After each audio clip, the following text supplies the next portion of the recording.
എന്നോട് ചൊല്ലിയാൽ ചോദിക്കാറുണ്ട്, 12 വർഷം ദാറുദയിൽ പഠിച്ചു, മമ്പർത്ത് ചോർന്നിട്ട് ഇപ്പോഴും ഈ മൗലവിൻ്റെ കൂടെ ഇരിക്കുന്നു. എനിക്ക് ഉറപ്പാണ് നാളെ ഈ സാധു കേരളമായിരിക്കും.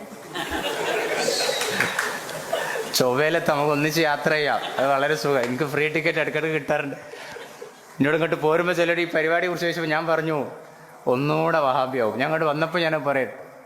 അപ്പം ഞാനത് തമാശക്ക് പറയുകയാണെങ്കിലും വിഷങ്ങൾ കുത്തിവെക്കുന്ന ഒരു പുതിയ കാല പ്രവണത ഉണ്ടായി വരുന്നുണ്ട്.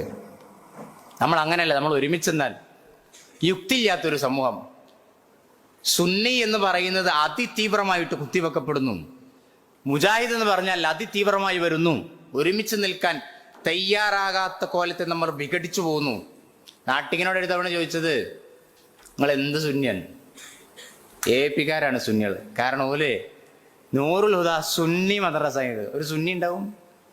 സമസ്താന മദ്രസയിൽ സുന്നി ഉണ്ടാവില്ല, ഹെഡിങ്ങിൽ നൂറുൽ ഹുദ മദ്രസ ഉണ്ടാവും.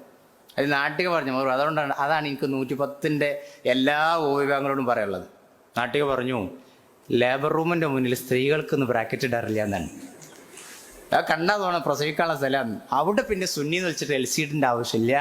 മുജാഹിദുകളും LCDയും കൊണ്ട് ഇങ്ങനെ അങ്ങാടി തോറും നടക്കേണ്ട ആവശ്യമില്ല. നിങ്ങളുടെ ജീവിതം നിങ്ങൾ സുന്നിയാണെന്ന് രേഖപ്പെടുത്തണം. അപ്പൊ ഈബത്ത് പറയുന്നത് സുന്നിയാണോ? നൈമത്ത് പറയുന്നത് സുന്നിയാണോ?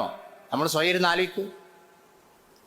സമുദായത്തിന്റെ വിഘടന സ്വഭാവങ്ങൾക്ക് ശക്തി പകരുന്നവൻ മുജാഹിദാണോ എന്ന് മുജാഹിദുകൾ ഇരുന്നാലോചിക്കും.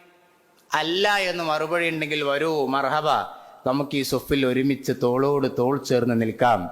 എക് ഹി സൊഫ് മേ കടേ ഹുവേ മഹ്മൂദോ അയാസ്. രാജാവായ മഹ്മൂദും അടിമയായ അയാസും ഒരുമിച്ച് നിന്ന സൊഫിന്റെ പേരാണ് ദീനുൽ ഇസ്ലാം. ഇവിടെ പിന്നെ പരസ്പര കൊടിയടയാളങ്ങളുടെ നിറവ്യത്യാസത്തിന്റെ പേരിൽ വിഘടിച്ചു നിന്നാൽ പടച്ച റബ്ബ് പുറത്തു തരില്ല എന്ന ആത്മബോധം നമുക്കെല്ലാവർക്കും ഉണ്ടാകണം. ഞാൻ